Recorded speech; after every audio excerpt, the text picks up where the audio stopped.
வணக்கம். மே முதல் நாள் இன்னைக்கான 2வது பதிவு. பங்குச்சந்தையில் நடந்த சில விஷயங்களை விரைவாக பார்க்கலாம். முக்கியமான தகவல், நான் செபி ரெஜிஸ்டர்ட் அட்வைசர் கிடையாது.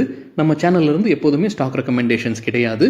யூடியூப் சேனல் மட்டும் இல்லைங்க, மற்ற சோஷியல் மீடியா பிளாட்ஃபார்மான இன்ஸ்டாகிராம், வாட்ஸ்அப், டெலிகிராம்ல இருந்து கூட நாம ஸ்டாக் ரெக்கமெண்டேஷன்ஸ் வழங்குவதில்லை. மேலும் பணத்தை வாங்கிட்டு எந்த சேவையும் வழங்குவது இல்லை.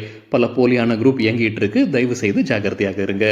இந்த வீடியோவில் காட்டக்கூடிய அனைத்து கம்பெனிகளும் வெறும் இன்ஃபர்மேஷனல் பர்பஸ்க்காக மட்டுமே முதலீடு செய்யுங்கன்னு சொல்கிற வீடியோ கிடையாது. எந்த ஒரு முதலீட்லையும் ரிஸ்க் இருக்கும். ரிஸ்க் புரியாமல் இன்வெஸ்ட் செய்யாதீங்க. ரிஸ்க் புரியலன்னா தயவு செய்து இன்வெஸ்ட்மெண்ட்டை தவிர்த்துருங்க. நம்ம ருபி டிரைவர் சேனலை ஆதரிக்கிற அனைத்து நல்ல உள்ளங்களுக்கும் நன்றி. சில இண்டிவிஜுவல் ஸ்டாக்ஸ் மற்றும் செய்திகள் விரைவாக பார்க்கலாம். அமுல் பால் விலையை உயர்த்தி இருக்கிறாங்க. லிட்டருக்கு 2 ரூபாய் உயர்த்தி இருக்கிறாங்க. சில தினங்களுக்கு முன்னாடி நம்ம செய்தி பார்த்துருந்தோம். மதர் டெய்ரி பால் விலையை உயர்த்தி இருந்தாங்க. அவங்கள தொடர்ந்து அமுலும் லிட்டருக்கு 2 ரூபாய் விலை உயர்த்தி இருப்பதாக எக்கனாமிக் டைம்ஸ்லேருந்து கிடைத்த தகவல். லிஸ்டட் நிறுவனமான பராக் மில்க் ஃபுட்ஸும் பால் விலையை உயர்த்தி இருக்கிறாங்க. லிட்டருக்கு 2 ரூபாய். சிஎன்பிசி டிவி 18லேருந்து கிடைத்த தகவல். அமுல் வேறு பிஸ்னஸில் இறங்குவதாக சிஎன்பிசி டிவி 18ல் அப்டேட் கொடுத்துருக்காங்க. டீ, சுகர் மற்றும் ஸ்பைசஸ் பிஸ்னஸில் இறங்குறாங்க. நிதியாண்டு 2026 டேர்ன் ஓவர் 1 லட்சம் கோடி ரூபாய் எட்ட வேண்டும் இலக்கு வைத்திருக்கிறாங்க அமுல். இந்த ஆண்டு ஐஸ்கிரீம் உடைய சேல்ஸ் 35% அதிகரிக்கும் என்ற எதிர்பார்ப்புன்னு சொல்லியிருக்கிறாங்க அமுல் நிறுவனம். மே 1ஆம் தேதி இன்னைக்கு பேங்க் ஆஃப் ஜப்பான் இன்ட்ரெஸ்ட் ரேட்டில் எந்த மாற்றமும் செய்யாமல் அப்படியே விட்டுருக்காங்க. 0.5%. பெரும்பாலான வல்லுநர்கள் அதான் எதிர்பார்த்தாங்க. அவங்க க்ரோத் ஃபோர்காஸ்ட்டை குறைச்சிருக்கிறாங்க. நிதியாண்டு 2025 மற்றும் 2026க்கானது. ஆனால் எவ்வளவு குறைச்சிருக்கிறாங்கன்றது தகவல் கரெக்டாக கிடைக்கலைங்க. அவங்க சொல்லியிருக்கிற இன்ஃப்ளேஷன் டேட்டா 2% பக்கத்தில் இருக்கும். நிதியாண்டு 2028 வரைக்கும் 2% பக்கத்தில் இருக்கும்னு சொல்லியிருக்கிறாங்க பேங்க் ஆஃப் ஜப்பான்.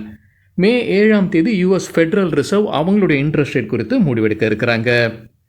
சைனா போன மாதம் தான் இல்லை அதுக்கு முந்தின மாதமோ யூஎஸ் மீது வரி விதிச்சிருந்தாங்க. 125% வரி. அதில் இப்போது இத்தேன் இறக்குமதிக்கு அந்த 125% வரியை விலக்கு வழங்க இருப்பதாக சிஎன்பிசி டிவி 18ல் அப்டேட் கொடுத்துருக்காங்க. ஏற்கனவே நம்ம ஒரு செய்தி பார்த்துருந்தோங்க. யூஎஸ்ஏ சைனா இடையே அந்த வர்த்தக பேச்சுவார்த்தை நடப்பதற்கான வாய்ப்பு இருக்குது. அந்த வரி பேச்சுவார்த்தையும் நடப்பதற்கான வாய்ப்பு இருக்குன்ற செய்தி நம்ம பார்த்துருந்தோம். இப்போ சைனா ஈத்தேன் இறக்குமதி யூஎஸ்லேருந்து வரக்கூடிய ஈத்தேனுக்கு முன்ன விதிச்சிருந்த அந்த 125% வரியை நீக்குவதற்கான வாய்ப்பு இருக்குன்னு சிஎன்பிசி டிவி 18ல் அப்டேட் கொடுத்துருக்காங்க. கரம்தாரா இன்ஜினியரிங் ஐபிஓ குறித்தான அப்டேட். சோலார் மவுண்டிங் ஸ்ட்ரக்சர்ஸ் மற்றும் டிராக்கர் காம்பனன்ட்ஸ் உற்பத்தி செய்யக்கூடிய நிறுவனம் ஐபிஓ வழியாக 1750 கோடி ரூபாய் ஃபண்ட் ரைசிங் பண்ணுறதுக்கான முயற்சி. இந்த கம்பெனியில் சில பிரபலங்கள் முதலீடு செய்திருக்கிறாங்க. நடிகர்களான அமீர் கான், ரன்பீர் கபூர், அதே போல் கிரிக்கெட் வீரர்களான ஜஸ்பீத் பும்ரா, ரோஹித் சர்மா முதலீடு செய்திருக்கிறாங்க. வேறு சிலரும் முதலீடு செய்திருக்கிறாங்க. ஒட்டுமொத்தமாக கிட்டத்தட்ட 105 கோடி ரூபாய் இவங்க எல்லாருமே முதலீடு செய்திருப்பதாக பத்திரிகையிலிருந்து கிடைத்த தகவல். எஸ்காட்ச் குபூட்டா ஏப்ரல் மாதத்திற்கான சேல்ஸ் டேட்டாவை வெளியிட்டிருக்கிறாங்க. டிராக்டர் சேல்ஸ் ஏப்ரல் மாதத்தில் 8729 வாகனங்கள். இயர் ஆன் இயர் கம்பேர் பண்ணும்போது 1% விழுந்திருக்கு. எக்ஸ்போர்ட் மட்டும் பார்க்கும்போது 581 வாகனங்கள். இயர் ஆன் இயர் 67% அதிகரிச்சிருக்கு. கன்ஸ்ட்ரக்ஷன் எக்யூப்மெண்ட் பிஸ்னஸில் 400 யூனிட்ஸ் விற்பனை செய்திருக்கிறாங்க. இயர் ஆன் இயர் 14% விழுந்திருக்கு. என்எம்டிசி குறித்து சிஎன்பிசி டிவி 18லேருந்து கிடைத்த ஒரு தகவல். அவங்க லம்ப்ஸ் மற்றும் ஃபைன்ஸ் உடைய விலையை உயர்த்தி இருக்கிறாங்க. 440 ரூபாய் உயர்த்தி இருக்கிறாங்க ஒரு டனுக்கு இரண்டுக்குமே. இப்போ உயர்த்தியதற்கு பிறகு லம்ப் 6440 ரூபாய் ஒரு டனுக்கு, ஃபைன்ஸ் 5500 ரூபாய் ஒரு டனுக்கு. மாயில் குவார்ட்டர்லி ரிசல்ட் அறிவிச்சிருக்கிறாங்க. சிஎன்பிசி டிவி 18லேருந்து கிடைத்த டேட்டா. டிவிடெண்டும் அறிவிச்சிருக்கிறாங்க. ஒரு ஷேருக்கு ₹1.61. நெட் ப்ராஃபிட் 116 கோடி ரூபாய். இயர் ஆன் இயர் 27% அதிகரிச்சிருக்கு. ரெவென்யூ ஃப்ரம் ஆப்ரேஷன்ஸ் 433 கோடி ரூபாய். இயர் ஆன் இயர் 4% அதிகரிச்சிருக்கு. அதானி பவர் குவார்ட்டர்லி ரிசல்ட் அறிவிச்சிருக்கிறாங்க. எக்கனாமிக் டைம்ஸ்லேருந்து கிடைத்த டேட்டா. கன்சாலிடேட்டட் பேசிஸில் ப்ராஃபிட் ஆஃப்டர் டேக்ஸ் 2637 கோடி ரூபாய். இயர் ஆன் இயர் 4% விழுந்திருக்கு. ரெவென்யூ 13364 கோடி ரூபாய். இயர் ஆன் இயர் 6.5% அதிகரிச்சிருக்கு. டிசிஎஸ் முன்னவே டிவிடெண்ட் அறிவிச்சிருந்தாங்க. ஒரு ஷேருக்கு 30 ரூபாய். அதற்கான ரெக்கார்ட் டேட் இப்போ வெளியிட்டிருக்கிறாங்க ஜூன் 4ஆம் தேதி. மாரிப்பன் லேபரேட்டரிஸ் தரப்பு வந்து அப்டேட் இருக்குது. அவங்க மல்டிவிட்டமின் பேக் ஒரு ஆண்டிற்கு 499 ரூபாய்னு அறிமுகம் செய்கிறாங்க. தேங்க்யூ அப்படின்ற பேரில் அறிமுகம் செய்கிறாங்க. யாருக்கு நன்றி சொல்கிறாங்கன்னா, தினசரி நமக்காக உதவி செய்யக்கூடிய ஓட்டுநர்கள், வீட்டில் வேலை செய்கிறவங்க, துப்புரவு தொழிலாளர்கள் எல்லாமே பயன்பெறுவதற்காகத்தான் இந்த மல்டிவிட்டமின் பேக்கை 499 ரூபாய்க்கு அவங்க அறிமுகம் செய்கிறாங்க. தேங்க்யூ அப்படின்ற பேரில் vitamin C, vitamin B, folic acid வழங்கப்படும் அந்த மல்டிவிட்டமின் பேக்கில். அது மட்டும் இல்லாமல் ஜிங்க், மெக்னீஷியம், அயோடின், பயோட்டின் போன்ற மினரல்ஸும் அதில் இருக்கும். இது ஃபுட் ஃபார்மர்ன்றவர் கூட அவர் பார்ட்னர்ஷிப்பில் அவரையும் இன்க்ளூட் பண்ணியிருக்கிறாங்க இந்த இனிஷியேட்டிவில். ஃபுட் ஃபார்மர் அப்படின்ற பிரபல இன்ஸ்டாகிராமில் இன்ஃப்ளூயன்சராக இருக்கிறாரு. அவர் இந்த சாப்பாடில் நல்லது கெட்டது பற்றி வீடியோ போட்டுக்கிட்டு இருக்கிற ஒருவர் தான் அந்த ஃபுட் ஃபார்மர். அவரையும் இந்த இனிஷியேட்டிவில் இன்க்ளூட் பண்ணியிருக்கிறாங்க மாரிப்பன் லேபரேட்டரிஸ். இண்டஸ் டவர்ஸ் தரப்புல ஒரு அப்டேட் இருக்குது. அவங்க முன்ன சொன்னது ஏப்ரல் 30ஆம் தேதி போனஸ் மற்றும் பைபேக் குறித்து முடிவெடுக்க போகிறதாக. ஆனால் ஏப்ரல் 30ஆம் தேதி போனஸும் அறிவிக்கல, பைபேக்கும் அறிவிக்கல. அதற்கு பதிலாக ஒரு குழு அமைக்கிறாங்க. அந்த குழு இது குறித்து முடிவெடுக்க இருப்பதாக சொல்லியிருக்கிறாங்க இண்டஸ் டவர்ஸ். இதற்கு முன்னாடி அவங்க ஷேர் பைபேக் அறிவித்தது 2024ஆம் ஆண்டில். குவார்ட்டர்லி ரிசல்ட்டும் அறிவிச்சிருக்கிறாங்க இண்டஸ் டவர்ஸ். நெட் ப்ராஃபிட் 1729 கோடி ரூபாய், இயர் ஆன் இயர் 4% விழுந்திருக்கு. ரெவென்யூ 7721 கோடி ரூபாய், இயர் ஆன் இயர் 7% அதிகரிச்சிருக்கு.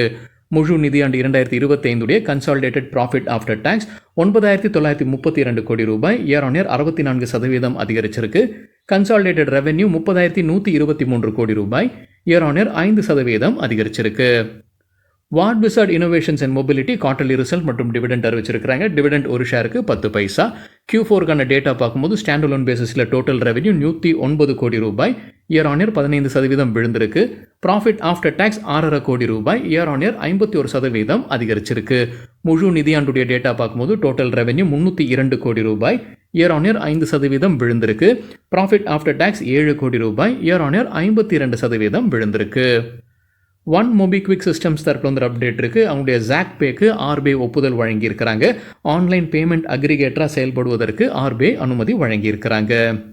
பிரஜ் இண்டஸ்ட்ரீஸ் குறித்து CNBC TV 18 கிடைத்த ஒரு தகவல். அவங்க முன்னே சொன்னது 2030 அவங்களுடைய வருவாயுடைய இலக்கு 10,000 கோடி ரூபாய்.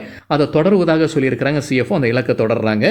நிதியாண்டு 2026 அவங்க வருவாய் எவ்வளவு வளர்ச்சி ஆகும்னா 10% வளர்ச்சி ஆவதற்கான வாய்ப்புகள் இருக்குன்னு CFO சொல்லியிருக்கிறாரு. நிதியாண்டு 2025 அவங்களுடைய ரெவன்யூ ஃப்ரம் ஆப்ரேஷன்ஸ் 3300 கோடி ரூபாய் கிட்டத்தட்ட இருந்தது. PVR ஐநாக்ஸ் புதிதாக 4 ஸ்க்ரீன் கொண்ட மல்டிப்ளெக்ஸை திறந்திருக்கிறாங்க மத்திய பிரதேஷில்.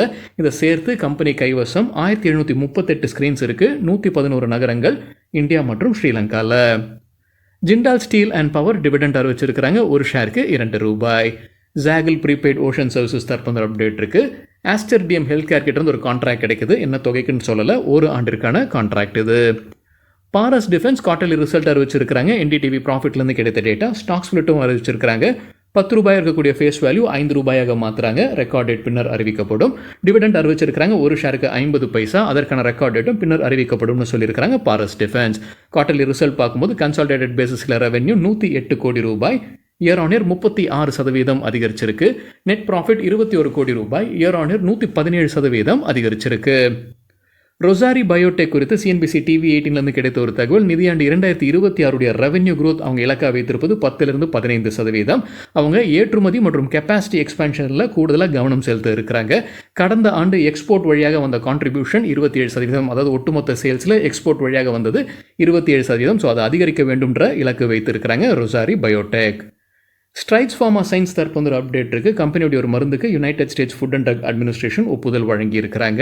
வலி மற்றும் வீக்கத்திற்கு பயன்படுத்தக்கூடிய மருந்து இது. புதுச்சேரி ஆலையிலிருந்து உற்பத்தி செய்யப்படும்னு சொல்லியிருக்கிறாங்க ஸ்ட்ரைட்ஸ் ஃபார்மா சயின்ஸ். மேசன் வேல்ஸ் இந்தியாவுக்கு ஒரு ஆர்டர் கிடச்சிருக்குன்னு சொல்லியிருக்கிறாங்க. இன்டர்நேஷனல் கிளைண்ட், பெயர் சொல்லலாம் அவங்க. அதோடைய மதிப்பு 12.5 கோடி ரூபாய். ஓரியன்டல் ரயில் இன்ஃப்ராஸ்ட்ரக்சருக்கு integral coach factory ICF Chennai கிட்ட இருந்து ஒரு ஆர்டர் கிடச்சிருக்கு. அதோடைய மதிப்பு 2.5 கோடி ரூபாய் கிட்டத்தட்ட.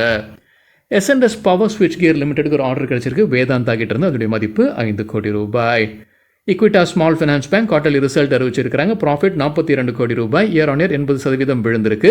Net interest margin 7.13%. போன வருடம் இதே குவார்ட்டரில் 8.17% இருந்தது. கிராஸ் நான் பர்ஃபார்மிங் அசெட்ஸ் 2.89%. போன குவார்ட்டருடன் ஒப்பிடும்போது 8 பேசிஸ் பாயிண்ட்ஸ் குறைஞ்சிருக்கு. Net non performing assets 0.98%. போன குவார்ட்டருடன் ஒப்பிடும்போது 2 பேசிஸ் பாயிண்ட்ஸ் குறைஞ்சிருக்கு. SMC global security stock broker அவங்களுக்கு அட்மினிஸ்ட்ரேட்டிவ் வார்னிங் லெட்டர் அனுப்பியிருக்கிறாங்க. செபி அவங்களுடைய டெக்னிக்கல் கிளிச்சஸ் காரணமாக சில விஷயங்கள் செய்ய வேண்டியது இருந்திருக்கு. 3 விஷயங்களை குறிப்பிட்டு சொல்லியிருக்கிறாங்க. அதில் ஒன்று அவங்களுடைய டிசாஸ்டர் ரிகவரி. அது எல்லாமே அவங்க செய்யாமல் விட்டுருக்கிறாங்க, தாமதமாக இருக்குது. அதனால் அவங்களுக்கு அட்மினிஸ்ட்ரேட்டிவ் வார்னிங் கொடுத்துருப்பதாக சொல்லியிருக்கிறாங்க SEBI SMC global security stock புரோக்கருக்கு. டாபர் குறித்து மணி கண்ட்ரோல்லேருந்து கிடைத்த ஒரு தகவல். அவங்க ஒரு கேஸ் போயிட்டுருக்கு டெல்லி ஹைகோர்ட்டில். FSSAI food safety and standard authority of India அந்த ஹைகோர்ட்டில் என்ன சொல்லியிருக்கிறாங்கன்னா, டாபர் 100% ஃப்ரூட் ஜூஸ்னு விளம்பரப்படுத்துவது அனுமதிக்க முடியாதுன்னு தான் சொல்லியிருக்கிறாங்க. இது ஏற்கனவே போன ஆண்டு ஜூன் 2024 இந்த மாதிரியான ஒரு நோட்டீஸ் கொடுத்துருக்காங்க FSSAI. இந்த நோட்டீஸ்க்கு எதிராக டாபர் தான் ஹைகோர்ட்டுக்கு போயிருக்கிறாங்க. இப்போ அந்த கேஸ் நடந்துகிட்டு இருக்கு. 100% ஃப்ரூட் ஜூஸ்னு ஒன்று இருக்க முடியாதுன்னு சொல்கிறாங்க FSSAI. நீங்கள் தண்ணியை கலந்தால் கூட 100% ஃப்ரூட் ஜூஸ்னு போட முடியாதுன்றது தான் FSSAI வாதமாக இருந்திருக்கு டெல்லி ஹைகோர்ட்டில். இந்தியன் ஆயில் தரப்புல இருந்து அப்டேட் இருக்குது. விரிவாக்கம் குறித்தான அப்டேட். பீகாரில் இருக்கக்கூடிய பாரூனி ரிஃபைனரியை விரிவாக்கம் செய்கிறாங்க. 6 MMTPA-லிருந்து 9 MMTPA-ஆக உயர்த்துறாங்க. இதற்காக 13,779 கோடி ரூபாய் முதலீடு செய்திருப்பதாக சொல்லியிருக்கிறாங்க இந்தியன் ஆயில். டிவிடெண்ட் சில கம்பெனிகள் அறிவிச்சிருக்கிறாங்க. விரைவாக பார்த்துடலாம். JSW இன்ஃப்ராஸ்ட்ரக்சர் 80 பைசா டிவிடெண்ட் அறிவிச்சிருக்கிறாங்க. Crystal integrated services ₹1.50. Godrej agrovet ₹11 dividend. MAS financial services 70 paisa. LKP securities 30 paisa dividend அறிவிச்சிருக்கிறாங்க. ஸ்வஸ்திகா இன்வெஸ்ட்மெண்ட் 60 பைசா டிவிடெண்ட் அறிவிச்சிருக்கிறாங்க. கிரைசர் லிமிடெட் ₹8 டிவிடெண்ட் அறிவிச்சிருக்கிறாங்க. சரிங்க, இதுதான் சில விஷயங்கள் என்னுடைய பார்வைக்கு எட்டியது. நன்றி, வணக்கம்.